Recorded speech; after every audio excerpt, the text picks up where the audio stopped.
السلام عليكم ورحمة الله وبركاته. الفاتحة بالقبول وتمام كل سؤل ومأمول إلى حضرة النبي صلى الله عليه وسلم، إلى كافة الأنبياء والمرسلين والملائكة المقربين، إلى جميع المسلمين والمسلمات والمؤمنين والمؤمنات، وبنية القبول وحصول المأمول وبنية قضاء حوائج الدنيا والآخرة وبنية الفوز بحسن الخاتمة عند الموت. الفاتحة. أعوذ بالله من الشيطان الرجيم. بسم الله الرحمن الرحيم. الحمد لله رب العالمين الرحمن الرحيم مالك يوم الدين، إياك نعبد وإياك نستعين، اهدنا الصراط المستقيم صراط الذين أنعمت عليهم غير المغضوب عليهم ولا الضالين.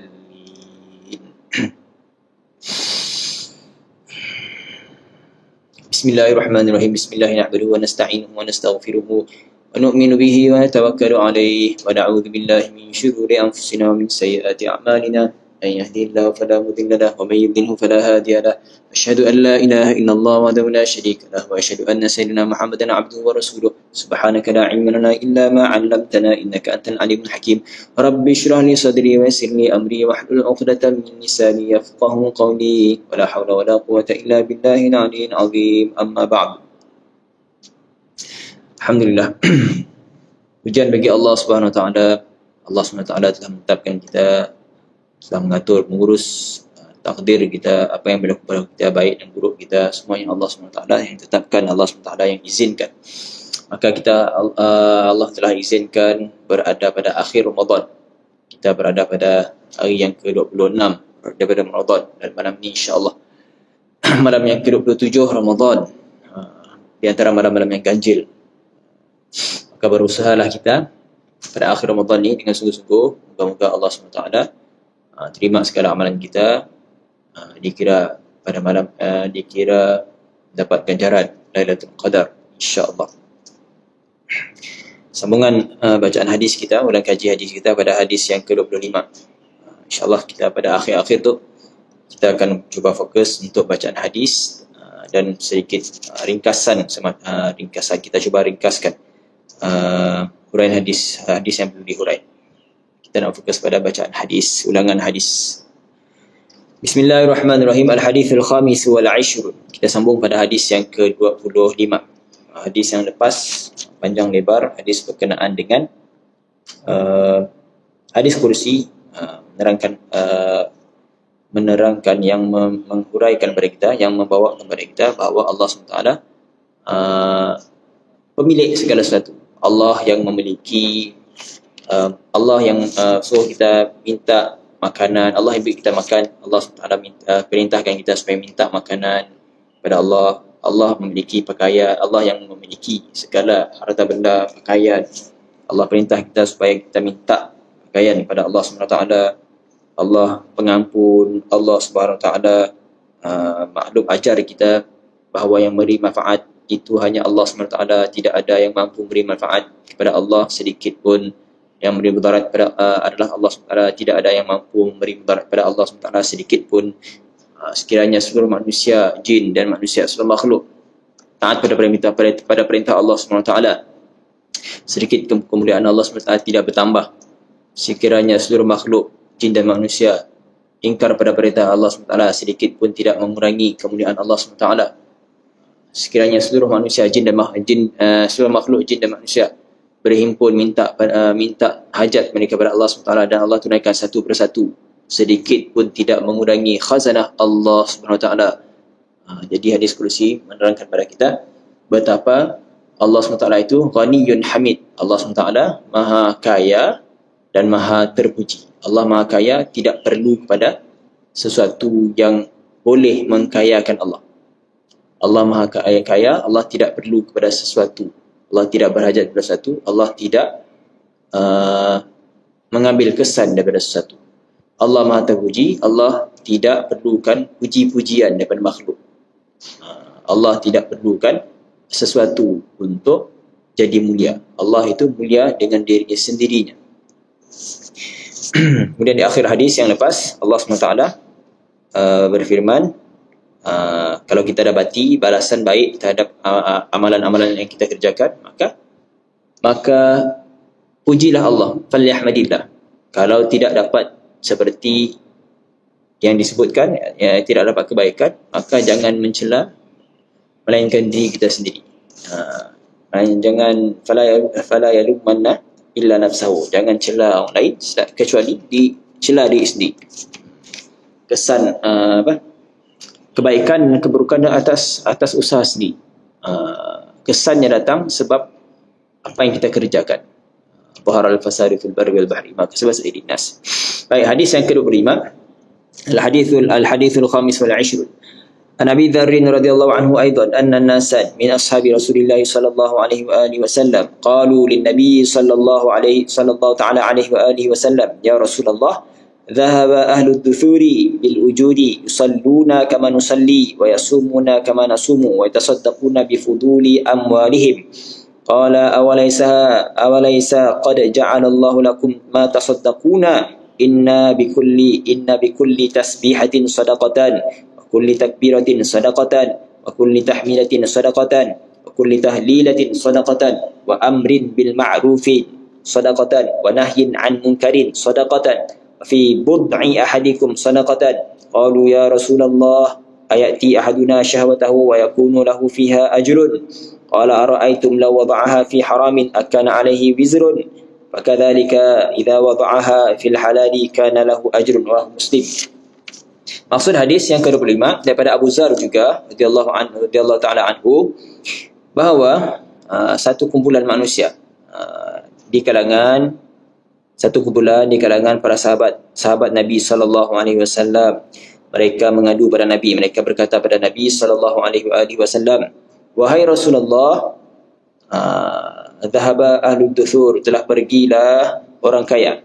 Maksudnya telah maju ke hadapan orang-orang kaya, bil ujuri, mereka telah berlalu pergi dengan pahala-pahala. Maksudnya setidaknya itu pantas, banyak pahala-pahala setidaknya boleh dapat. Yusalluna kama nusalli, mereka itu sembahyang seperti mana kami sembahyang juga. Kami pun sembahyang. Mereka berpuasa, kami juga berpuasa. Dan mereka bersedekah, mereka mampu bersedekah. Di sia perbezaannya. Sebab ya, sebahagian para sahabat Nabi mengadu, setidaknya tu dah pergi jauh, dengan kemampuan mereka, dengan pahala-pahala yang mereka buat. Perbezaan setidaknya salat sama, puasa pun sama, tapi dari sudut sedekah. Jadi para sahabat yang mengadu, mereka itu orang kaya mampu bersedekah, boleh bersedekah bifuduli amwalihim, dengan lebihan harta benda mereka. Sabda Nabi sallallahu alaihi wasallam, awalaysa qad ja'ala Allahu lakum ma tasaddaquna, tidakkah Allah SWT telah menjadikan untuk kamu pun perkara yang boleh disedekahkan. Sambungan lagi Nabi SAW sambung, inna bikulli tasbihatin sadaqatan, sungguhnya setiap ucapan tasbih, setiap kali kita ucap subhanallah, setiap ucapan tasbih subhanallah sadaqatan adalah merupakan satu sedekah. Wa kulli takbiratin sadaqatan, dan setiap ucapan takbir adalah sedekah. Wa kulli tahmidatin sadaqatan, dan setiap ucapan tahmid alhamdulillah merupakan sedekah. Wa kulli tahlilatin sadaqatan, dan setiap ucapan tahlil la ilaha illallah adalah sedekah. Wa amrin bima'rufin sadaqatan, dan setiap arahan, setiap ajakan, setiap arahan untuk menuju kepada perkara yang ma'ruf, perintah supaya melaksanakan perkara-perkara ma'ruf pun adalah dikira sedekah, merupakan sedekah. Wa nahyin an munkar, mencegah ataupun menghalang daripada perkara kemungkaran pun merupakan sedekah. Wa fi bud'i ahadikum sadaqatan, dan pada faraj, iaitu maksudnya melakukan jima', perbuatan jima' ataupun hubungan kelamin pun adalah dikira sedekah.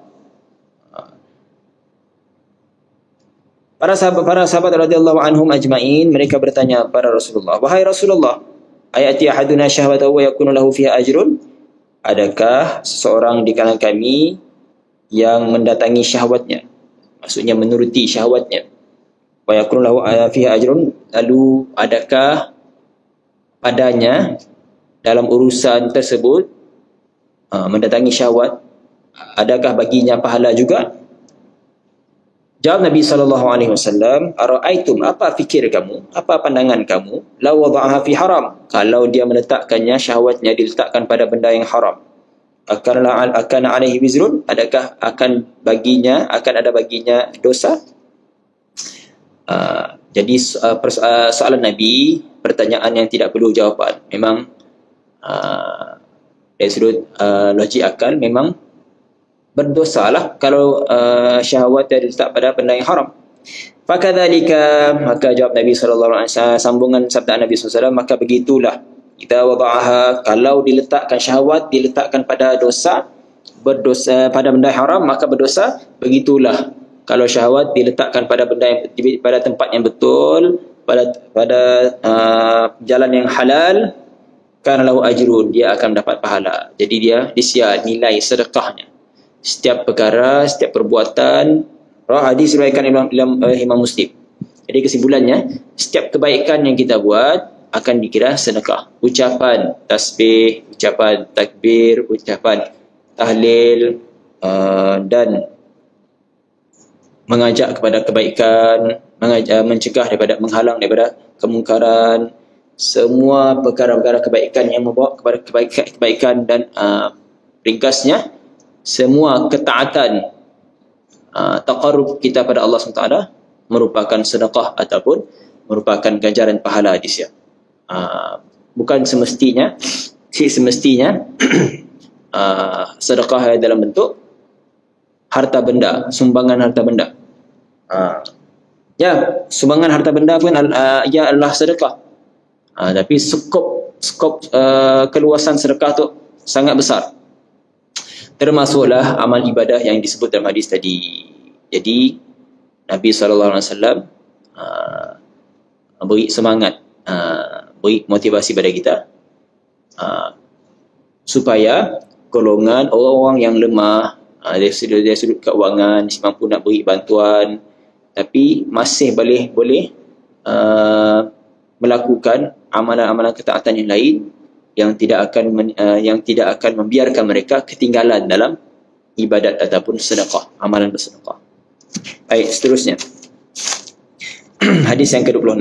Nabi Hurairah radhiyallahu taala anhu qala Rasulullah sallallahu alaihi wa alihi wasallam, kullu sulama minan nasi kullu sulama minan nasi alaihi sadaqatun kullu yawmin tatlu'u fihi asy-syamsu ta'dilu baina ithnaini sadaqatun wa tu'inu ar-rajula fi dabbatihi fatahmiluhu 'alayha aw tarfa'u lahu 'alayha mata'ahu sadaqatun wal kalimatu at-thayyibatu sadaqatun wa bi kulli khatwatin tamshiha ila as-salah sadaqatun wa tubitu al-adha 'ala at-tariq sadaqatun. Rawahu Bukhari Muslim. Hadis yang ke-26 daripada Abu Hurairah radhiyallahu taala anhu. Beliau berkata, telah bersabda Nabi sallallahu alaihi wasallam, telah bersabda Rasulullah sallallahu alaihi wasallam, setiap sendi, kullu sulama, setiap sendi daripada manusia itu wajib ke atasnya sedekah. Setiap sendi kita ada hak yang kita ada tanggungjawab untuk kita keluarkan sedekah. Kullu yaumin tatlu'u fihi syamsu, pada setiap hari, sedekah itu pada setiap hari. Tanggungjawab untuk sedekah bagi pihak sendi-sendi yang ada pada seluruh tubuh badan manusia. Tanggungjawab sedekah itu adalah hari-hari, setiap hari tatlu'u fihi syamsu, yang terbit matahari, yang muncul matahari. Setiap hari dah. Ta'dilu baina ithnaini sadaqatun, berlaku adil, mendamaikan, mengadili di antara dua orang yang sedang bermasalah, kelahi ke, tengkar ke, kita datang mengadili, meleraikan persengketaan ataupun islahkan kedua-duanya. Sadaqatun dikira sebagai sedekah. Wa tu'inur rajula, dan menolong lelaki, kita bantu lelaki dalam pada tunggangannya.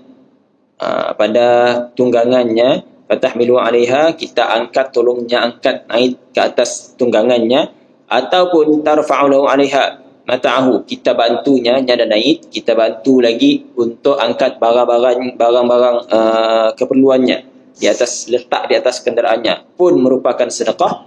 wal kalimatut thayyibah, ucapan yang baik, perkataan-perkataan yang elok merupakan sedekah. Wa bi kulli khatwatin tamshiha ila salah, setiap langkah yang kita pergi ke masjid, berjalan untuk melaksanakan solat. Itu lebih umum, bukan saya dah disebut masjid, tapi disebut setiap jalan langkah kaki kita menuju untuk solat. Jikalau solat di sini pun tapi langkah ya adalah untuk melaksanakan solat, maka dikira sedekah. Wa tumitul adha anit tariq sedekah, menghindarkan, menghapuskan, menghilangkan sesuatu yang menyakiti pada jalan. Maksudnya laluan orang ada halangan, kita alih halangan ya, maka perbuatan macamnya adalah sedekah. Hadis diriwayatkan oleh Imam Bukhari Muslim. Telah datanglah, jadi dalam hadis tadi ada sebut tanggungjawab kita ada sendi dalam tubuh badan manusia, ada sendi, banyak sendi. Jadi setiap sendi ya ada tuntutan untuk dilaksanakan sedekah bagi pihaknya pada setiap hari.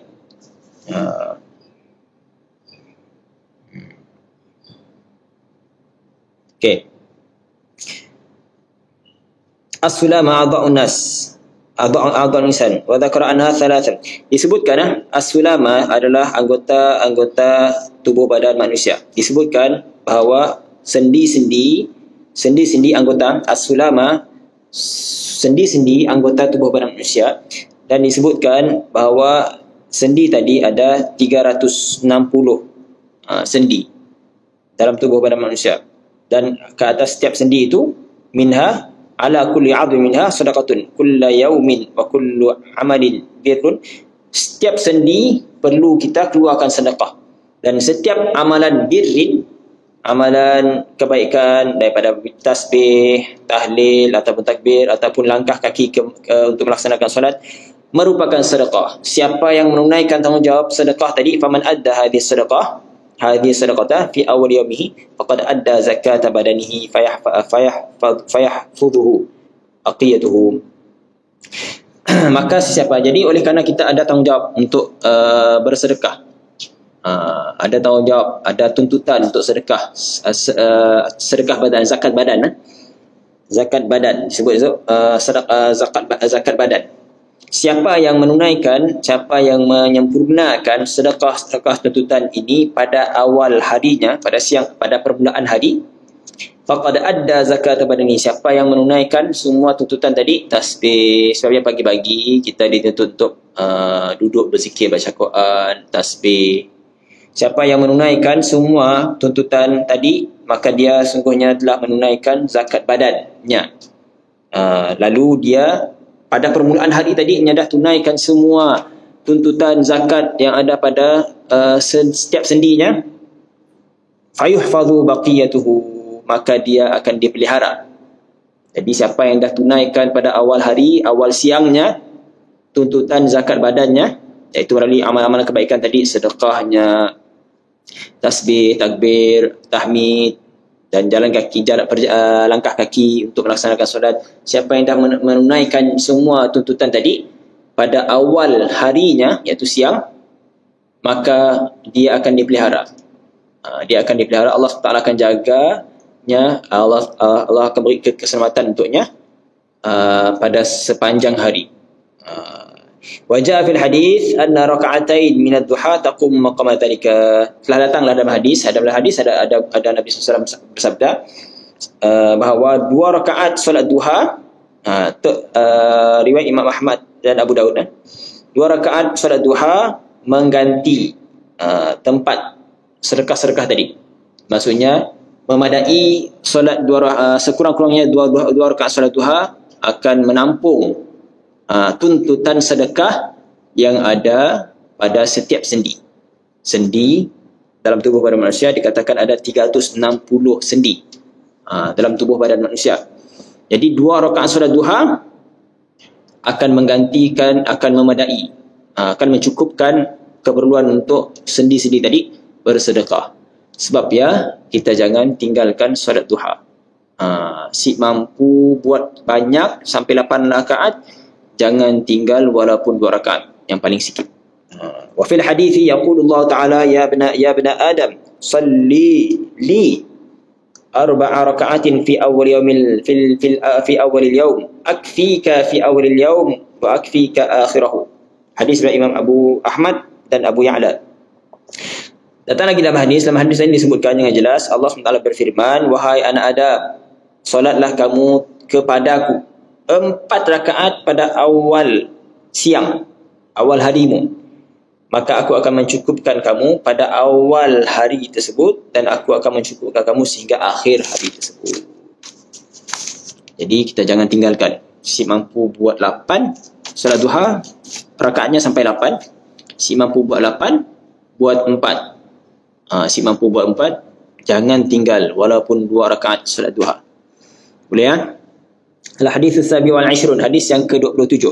Anin Nawas bin Sam'an radhiyallahu ta'ala anhu anin Nabi sallallahu alaihi wa ala alihi wasallam qala al-birru husnul khulqi wal ithmu ma haka fi nafsika wa karihta ay yattali'a alaihi an-nas. Rawahu Muslim.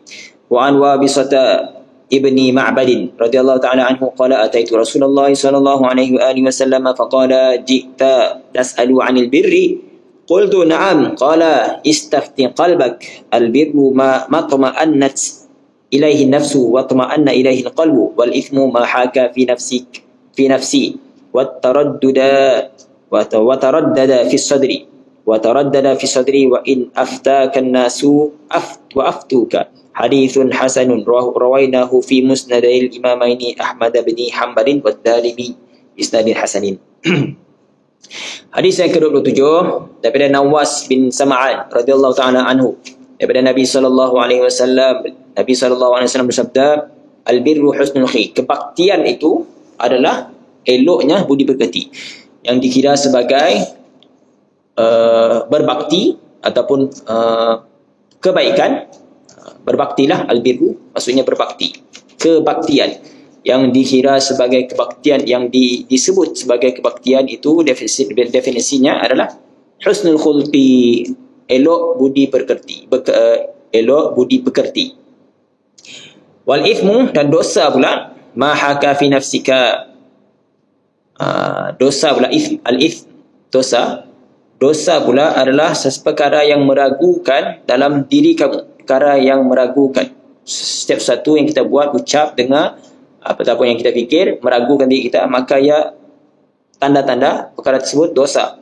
Wa karihta, dan kamu tidak suka apa yang kamu buat. Dosa adalah satu yang perkara yang menggelisahkan hati kita. Mahaka maksudnya menggelisah ataupun dengan maksud meragukan, ragu dan menggelisah menggelisahkan kita. Wa karihta, dan kita si suka pun sebab perbuatannya tadi, kita si suka manusia tahu, ayat tali'alaihin nas, manusia kita si suka perbuatan yang diketahui oleh manusia, maka ya tandanya sesuatu yang adalah dosa ism. Dalam hadis disebut dua perkara. Al-birru, kebaktian itu adalah husnul khulqi, elok budi pekerti. Dosa pula adalah perbuatan yang menyebabkan hati kita gelisah, mahaka fi nafsik, sesuatu yang menggelisahkan kita. Jadi sebab apa hati gelisah? Sebab apa hati si tenang? Sebab dosa. Bila ada masa-masa dalam hari kita, dalam hidup kita, kita rasa gelisah, si tenang, si tentu arah, ada dosa yang kita buat yang kita lakukan. Sebab ya merujuk pada sabda Nabi, al-ithmu ma haka fi nafsik. Dosa itu akan menyebabkan hati kamu akan merasa gelisah. Dan perbuatan dosa tadi kita suka, wa karita ayat tadi'a alaihi nas, kita suka orang tahu perbuatan dia, maka ia adalah dosa, bertaubat. Daripada Wabisah dalam hadis yang sama, ada satu riwayat lain daripada Wabisah bin Ma'bad radhiyallahu taala anhu, beliau berkata, aku telah datang kepada Rasulullah sallallahu alaihi wasallam, lalu Nabi SAW bersabda, ji'ta tas'alu 'anil birri. Nabi SAW firasat tinggi, firasat kuat, firasat jelas. Datang Wabisah kepada Nabi sallallahu alaihi wasallam, Nabi SAW yang mulakan bicara. Kamu datang ni akan bertanya tentang albir, tentang kebaktian. Qultu na'am, jawab Wabisah, ya Rasulullah SAW. Lalu Nabi SAW bersabda, istafti qalbak, rujuk pada hati kamu. Jadi Wabisah nak tanya pada Nabi SAW tentang albirru, kebaktian. Nabi arahkan, Nabi beri isyarat, Nabi beri tips. Istafti qalbak, rujuk kepada hati kamu. Istafti maksudnya minta fatwa, minta pandangan pada hati, tanya pada diri sendiri. Macam ni nak kesan benda yang baik ke ataupun buruk. Lalu Nabi SAW bersabda, al-birru matma'annat ilaihi nafsu. Perkara kebaikan, kebaktian itu adalah sesuatu yang akan menenangkan jiwamu. Jadi bila kita nak tahu sesuatu yang baik ke buruk, kita rujuk pada hati kita. Kita lihat pada hati kita. Kalau yang menenangkan hati kita, baik. Watma'anna ilaihi qalbu. Jiwa kita rasa tenang dan hati kita si gelisah. Watma'anna ilaihi qalbu. Jiwa tenang, hati tenteram. Wal ithmu, dan dosa pula, ma haka fi nafsik, apa perkara yang menggelisahkan, apa yang perkara menjadikan gelisah dalam hati kamu. Wa taraddada fi sadri, dan selalu bermain-main. Wa taraddada itu maksudnya ragu-ragu, berulang-ulang. Yang jadi persoalan dalam hati kita, bernasib fi sadri, dalam hati, dalam dada kita. Wa in aftakan nasu, sekalipun manusia yang telah cuba menenangkan kamu, berfatwa, saya ada hal tu, saya ada masalah. Wa aftauka, dan mereka telah sekalipun dosa yang tadi, sesuatu yang menyebabkan kita rasa ragu-ragu, si tenang, tenteram, dan selalu berulang-ulang. Taraddada itu maksudnya meragukan, taraddud. Boleh sih, kalau kita dah buat satu perkara ya, dalam hati kita bertanya, boleh sih, ataupun betul sih, maka ya al-ithmu. Sekalipun manusia telah menenangkan kita, saya ada hal, saya ada masalah sikit je, sekalipun manusia sebut sampai tahap macam ya, waftauka, sekalipun mereka memberi fatwa kepada kamu, sekalipun mereka cuba menenangkan kamu. Dua kali Nabi SAW ulang, wa in aftakan nas wa aftauka, sekalipun mereka manusia memberi komen mereka pada kamu, dan mereka sekalipun beri komen pada kamu, tetap perkara ya dosa. Tandanya bila menggelisahkan hati dan sering berulang-ulang dalam hati kita persoalannya, betul isi. Jadi ia adalah perkara. Jadi dalam hadis yang ke-27, apa pelajaran yang kita ambil, apa yang pelajaran kita dapat? Kita dapat tahu apa perkara yang disebut sebagai kebaktian, sesuatu yang menenangkan hati. Apa perkara yang disebut sebagai dosa, sesuatu yang menggelisahkan kita dan sering timbul persoalan dalam hati kita, betulkan isi, benarkan isi. Baik. Seterusnya hadis al-hadits ats-tsamin wal 20, hadis yang ke-28. An Abi Najih al-Irbad bin Sariyah radhiyallahu ta'ala anhu qala wa'adhana Rasulullah sallallahu alaihi wasallam mau'izatan wujilat minha al-qulub wa dharafat minha al-uyun wajilat minha al-qulub wa dharafat minha al-uyun faqulna ya Rasulullah ka'annaha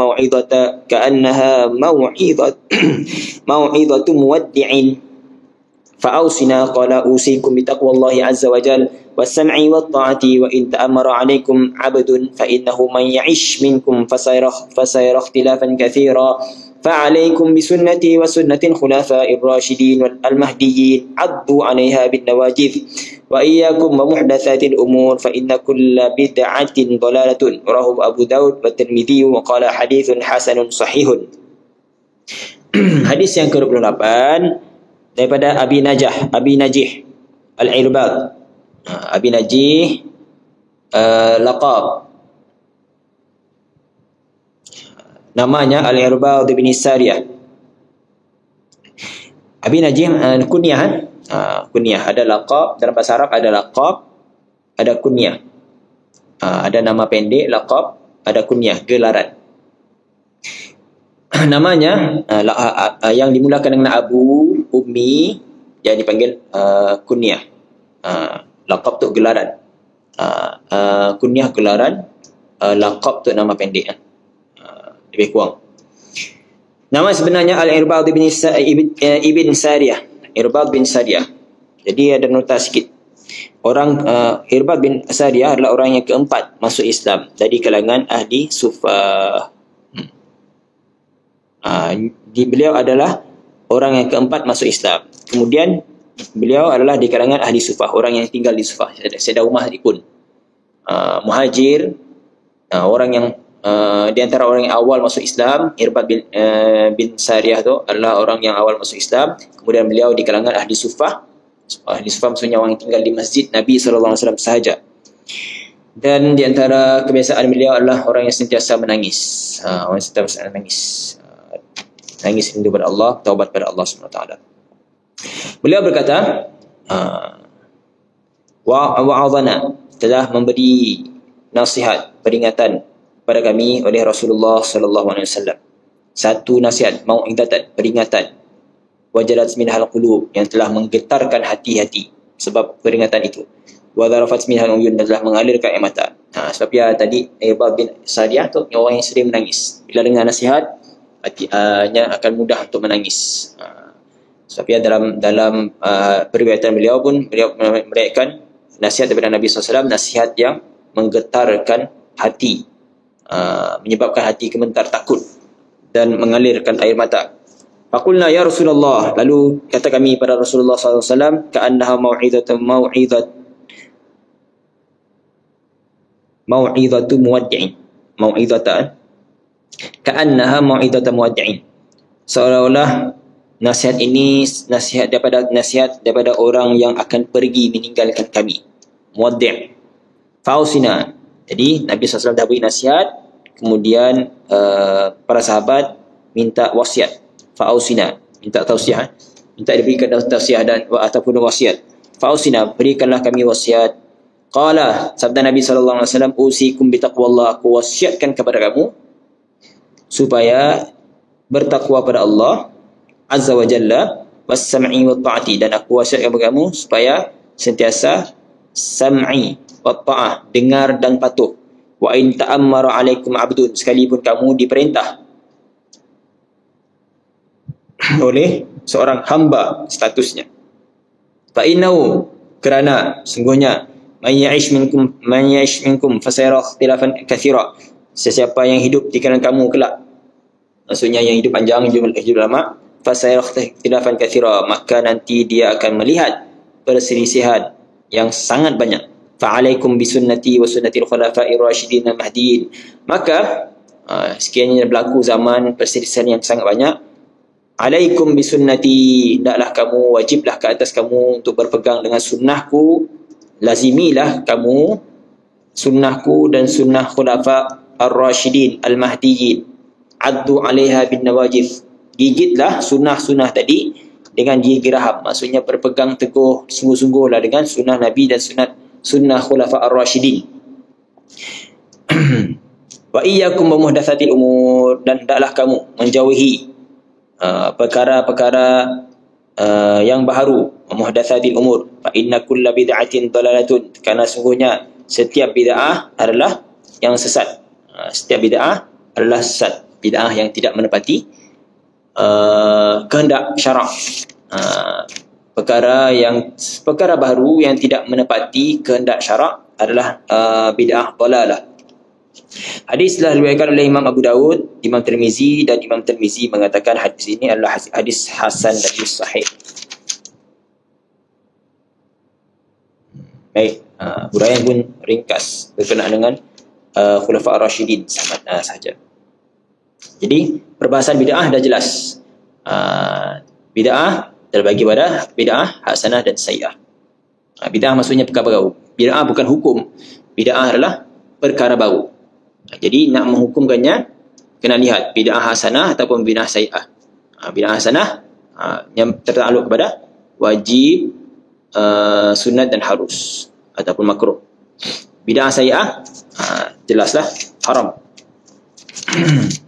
Baik, hadis yang seterusnya, hadis yang ke-28, al-hadithut tasi' wal 20.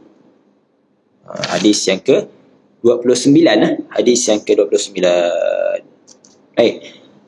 An Mu'adz bin Jabal radhiyallahu anhu qala qultu ya Rasulullah akhbirni bi'amalin yudkhiluni al-jannata wa yuba'i'udni 'anil nar. Qala laqad sa'alta 'an 'azimin wa innahu la yasirun 'ala man yassarahu Allah ta'ala 'alaihi ta'budullaha la tusyriku bihi syai'a وتقيم الصلاة وتؤتي الزكاة وتصوم رمضان وتحج البيت ثم قال ألا أدلك على أبواب الخير الصوم جنة والصدقة تطفئ الخطيئة كما يطفئ الماء النار وصلاة الرجل في جوف الليل ثم تلا تتجافى جنوبهم عن المضاجع حتى بلغا يعملون ثم قال ألا أخبرك برأس الأمر وعموده وذروة سنامه قلت بلى يا رسول الله قال رأس الأمر الإسلام وعموده الصلاة وذروة سنامه الجهاد ثم قال ألا أخبرك بعم ملاك ذلك كله قلت بلى يا رسول الله فأخذ بلسانه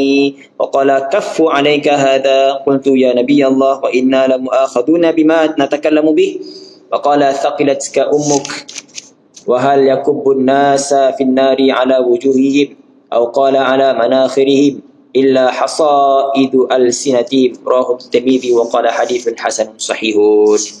Hadis yang panjang namun ada peringatan yang sangat penting, pelajaran yang sangat penting yang kita perlu pegang dan kita perlu simpan untuk diamalkan dan dipegang sepanjang hayat kita.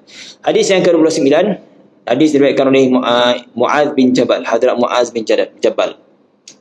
Jadi Hadrat Muaz bin Jabal di kalangan para sahabat yang paling alim, di kalangan para sahabat yang paling alim, yang sangat mengetahui perkara yang halal dan perkara yang haram.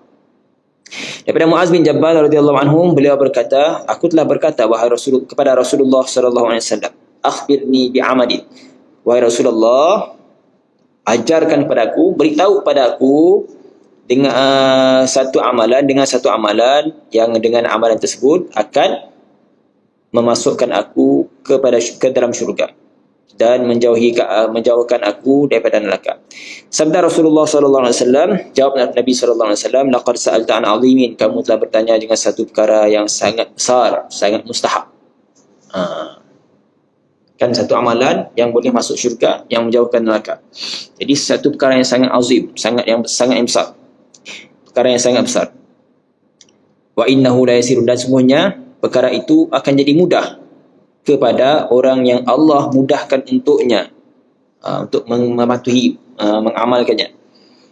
Apa perkara tersebut? Ta'budullaha la tusyriku bi syai'a, hendaklah kamu beribadah, menyembah Allah SWT, beribadahlah kamu pada Allah SWT, jangan menyekutukan Allah sesuatu pun dengan sesuatu pun. Wa tuqimus salat, kamu mendirikan salat, wa tu'tiyaz zakah, wa tu'tiz zakah, kamu menunaikan zakat, wa tasum Ramadan, berpuasa pada bulan Ramadan, wa tahujjal bait, dan kamu melakukan haji, melaksanakan haji di Baitullahil Haram, di Kaabah. Thumma qala, ya, di antara amalan perkara yang azim, perkara yang sangat agung, sangat besar, yang boleh memasukkan seorang ke dalam syurga, menghalangnya, menjauhkannya daripada neraka. Jaga rukun Islam, beribadat pada Allah, jangan mensyirikkan Allah, jaga salat, jaga zakat, berpuasa bulan Ramadan, melaksanakan haji. Kemudian Nabi SAW sambung, Nabi SAW sabda, melanjutkan sabdaannya, ala aduluka ala abwabil khair, maukah kamu aku tunjukkan kepada kamu pintu-pintu kebaikan. Nabi tunjukkan tadi di antara perkara-perkara yang kena jaga untuk masuk syurga, untuk jauh daripada neraka. Dan Nabi tu nak ajarkan pada Sayyidina Muaz bin Jabal pintu-pintu kebaikan. Di mana pintu-pintu kebaikan? Apa pintu-pintu kebaikan? As-sawmu junnatun, puasa adalah merupakan perisai. Was-sadaqatu tudfi'ul khati'ata kama yudfi'ul ma'u nara. Sedekah pula akan menghapuskan, memadamkan kesalahan. Puasa merupakan junnah, perisai. Sedekah merupakan penghapus kepada segala kesalahan-kesalahan. Seperti mana air memadamkan api, dan solat seseorang di tengah-tengah malam, pada waktu tengah malam. Jadi pintu-pintu kebaikan ada 3. Pertama, puasa. Yang kedua, sedekah. Puasa Nabi sebut sebagai junnah, perisai daripada melakukan maksiat, penghalang. Yang kedua, sedekah akan menghapuskan maksiat, dosa-dosa ataupun khati'ah. Yang ketiga, solat pada waktu tengah malam. Jadi 3 pintu kebaikan. Kemudian Nabi SAW baca ayat tatajafa junubuhum 'anil madaji'i yad'una rabbahum khawfan wa tama'an wa mimma razaqnahum yunfiqun fala ta'lamu nafsum ma ukhfiya lahum min qurrati a'yunin jazaa'an bima kanu ya'malun.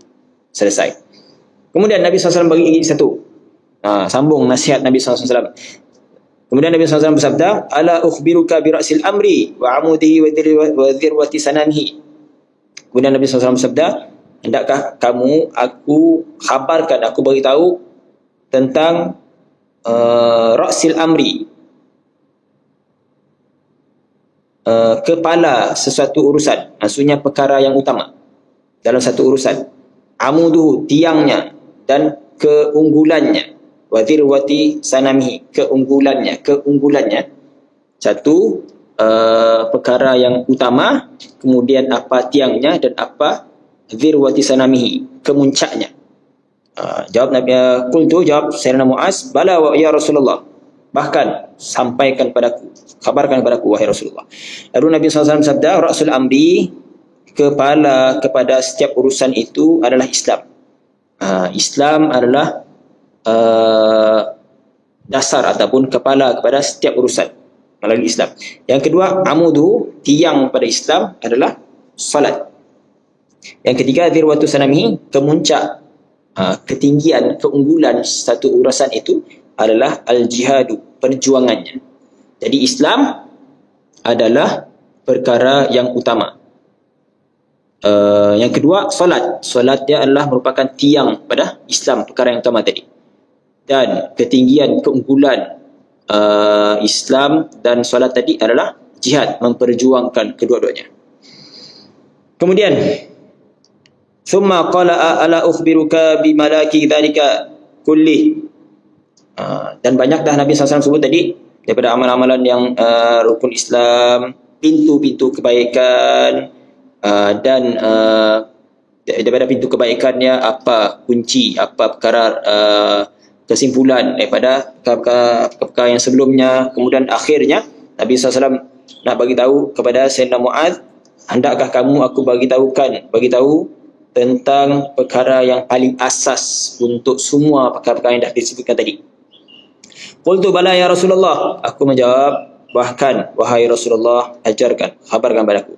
Fa akhadha bi lisanihi, lalu Nabi SAW memegang, Nabi pegang lidah Nabi SAW. Nabi pegang lidah Nabi SAW. Wa qala, lalu Nabi SAW bersabda, kuffa alaika hadha, hendaklah kamu tahan lidah kamu. Hendaklah kamu tahan lidah kamu. Qultu ya Nabi Allah, kata Sayyidina Muaz, wahai Nabi Allah, wa inna la mu'akhaduna bima natakallamu bih, adakah kami akan diseksa, kami akan diambil tindakan, maksudnya diseksa dengan sebab apa yang kami telah cakapkan. Faqala thaqilaska ummuk, sabda Nabi SAW, kesian mak kamu yang telah melahirkan kamu. Wahal yakubun nasa finnari, adakah tidaklah manusia itu akan dihumban ke dalam neraka, ala wujuhim, umban di atas muka, maksudnya tersungkur, tidaklah manusia itu tersungkur dalam neraka jahanam kelak, au qala ala manakhirim, ataupun tersungkur di atas hidungnya, tersungkur dengan ucapan tersungkur di atas muka, tersungkur di atas hidung dalam neraka yang kelak, illa hasaidu al-sinatim, kecuali sebab hasil-hasil daripada lidah mereka. Jadi perkara yang paling mustahak daripada semua perkara tadi penting. Nak masuk syurga, amalan nak masuk syurga, nak bebas daripada neraka, beribadat kepada Allah SWT, jangan mensyirikkan Allah, mendirikan solat, membayar zakat, berpuasa di bulan Ramadan, mengerjakan haji, kemudian jaga pintu-pintu kebaikan, iaitu berpuasa, as-saumu junnatun wa sadaqatu tutfi'ul khati'ah, bersedekah, kemudian salatul rajuli fi jawfil lail, kemudian perkara-perkara asas, perkara yang utama iaitu Islam, tiangnya adalah solat, dan keunggulannya adalah perjuangan terhadap Islam. Kemudian asas kepada semua perkara yang dah disebutkan tadi adalah menjaga lidah.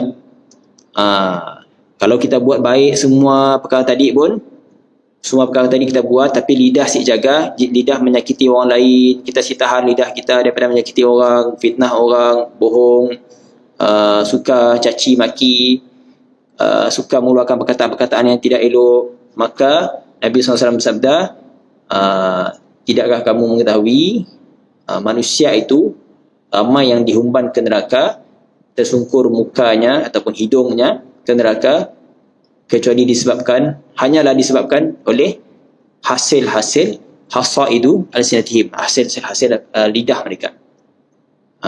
Jadi Nabi SAW dah tunjukkan dalam hadis tadi, Nabi SAW tunjukkan kepada kita amalan yang menghampirkan kita pada syurga, dan satu amalan yang memelihara kita daripada neraka, iaitu jaga lidah kita, insya-Allah. Hadis telah diriwayatkan oleh Imam Tirmizi, dan Imam Tirmizi mengatakan hadis ini hasan lagi sahih.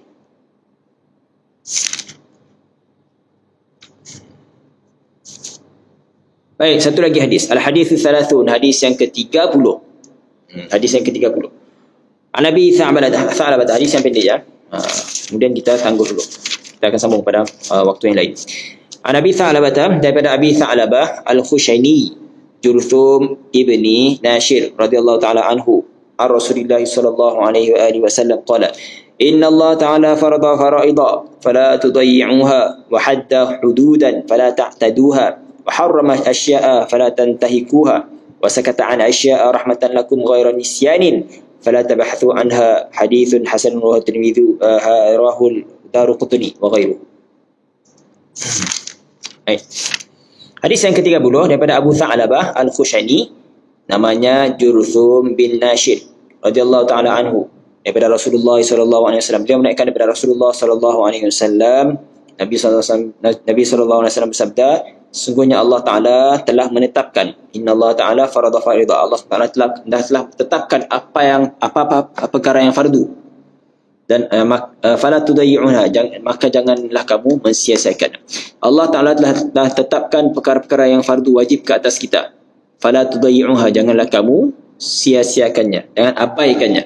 Jangan abaikan perkara-perkara yang difardukan oleh Allah SWT. Wa hadda hududan, Allah SWT telah jadikan sempadan. Telah jadikan beberapa sempadan, maksudnya halangan, jangan buat, larangan. Fala ta'taduha, maka jangan melampaui. Allah Ta'ala darang, jangan buat. Wa harrama asya'a fala tantahiku, dan Allah SWT telah mengharamkan beberapa perkara, janganlah kamu terjerumus ke dalam perkara-perkara yang haram. Jangan langgar. Fala tantahiku, jangan langgar. Allah SWT dah haramkan beberapa perkara. Fala tantahiku, jangan kamu langgar apa yang Allah SWT, maksudnya jangan buat perkara-perkara yang Allah SWT telah haramkan itu. Wa sakata an asya'a rahmatan lakum, ada beberapa perkara Allah SWT diamkan aja. Allah SWT si sebut haram ke halal, rahmatan lakum, ghanisyan, bukan sebab Allah SWT jadikannya rahmat, sebagai rahmat untuk kamu, sebagai rahmat keluasan untuk kamu, rahmat belas kasihan untuk kamu. Ada beberapa perkara yang Allah SWT si sebut, Allah diamkan sahaja. Jadi perkara tersebut Allah tetapkan bukan dengan sebab Allah SWT lupa, ghairan nisyanin. Fala tabahathu anha, jangan diselidik, jangan ditanya banyak gila. Jangan tanya detail gila. Allah sebut detail. Allah dah tetapkan perkara yang fardu, perkara yang halal, perkara yang haram, dan Allah SWT ada perkara detail tentang perkara Allah SWT sebut rahmatan lakum, untuk rahmat, sebagai rahmat untuk kamu, supaya kita sempit gila. Allah dah tetapkan perkara yang wajib, Allah telah tetapkan perkara larangan, haram. Jadi detail daripada perkara yang wajib tadi Allah SWT sebut, sebagai contoh. Jadi sebut dia atas sebab rahmatan lakum, Allah SWT rahmat, sayang, ataupun menunjukkan rahmat kasih sayang Allah SWT terhadap kita. Maksudnya kita boleh buat apa yang ada dalam kategori selanjutnya, dalam kategori kebaikan. Maka bukannya Allah SWT lupa. Fala tabahathu anha, jangan dibahas lagi selanjutnya dalam perkara yang wajib, dannya boleh melaksanakan, menyempurnakan perkara wajib ya. fala tabahathu anha, jangan dibahaskan, jangan dipersoalkan. Buat aja, patuh. Hadis diriwayatkan, hadisun hasan, hadis bertaraf hasan, dan diriwayatkan oleh Imam Daruqutni dan selain Imam Daruqutni. Hadis ini pun dah dibahaskan dalam hadis yang sebelum tu, tentang perkara yang halal dah jelas, tentang yang haram pun dah jelas. Perkara-perkara syubhat hadis yang lepas. Jadi huraiannya sama seperti hadis yang lepas. Jadi insya-Allah kita akan sambung lagi. Kita akan berhenti pada hadis yang ke-30. InsyaAllah kita ada baki 10 lagi hadis. InsyaAllah kita akan cuba selesaikan sebelum berakhir Ramadan. Moga-moga di akhir Ramadan tu Allah SWT dengan rahmatnya, Allah SWT masih beri peluang kepada kita, taufik dan hidayah untuk kita untuk terus-menerus beramal bakti, meneruskan perjuangan kita sehingga akhir Ramadan, dan semoga Allah SWT beri kita taufik dan hidayah dan jauhkan kita daripada mensia-siakan waktu Ramadan yang berbaki, siang dan malamnya. Banyakkan zikir. Kita dah baca hadis tadi, setiap kebaikan kebaktiannya adalah sedekah. Allah SWT si menilai kita dengan harta, Allah si menilai kita dengan upah paras, Allah si menilai kita dengan apa kebendaan yang ada pada kita, apa keruniaan yang ada pada kita. Allah menilai kita dengan takwa yang ada pada kita. Kesungguhan takwa merujuk kepada kesungguhan kita menghampiri Allah, kesungguhan kita berbakti pada Allah, kesungguhan kita mengabdikan diri kita pada Allah, taat pada perintah Allah, menjauhi larangan Allah. Allah menilai kita dari sudut syar.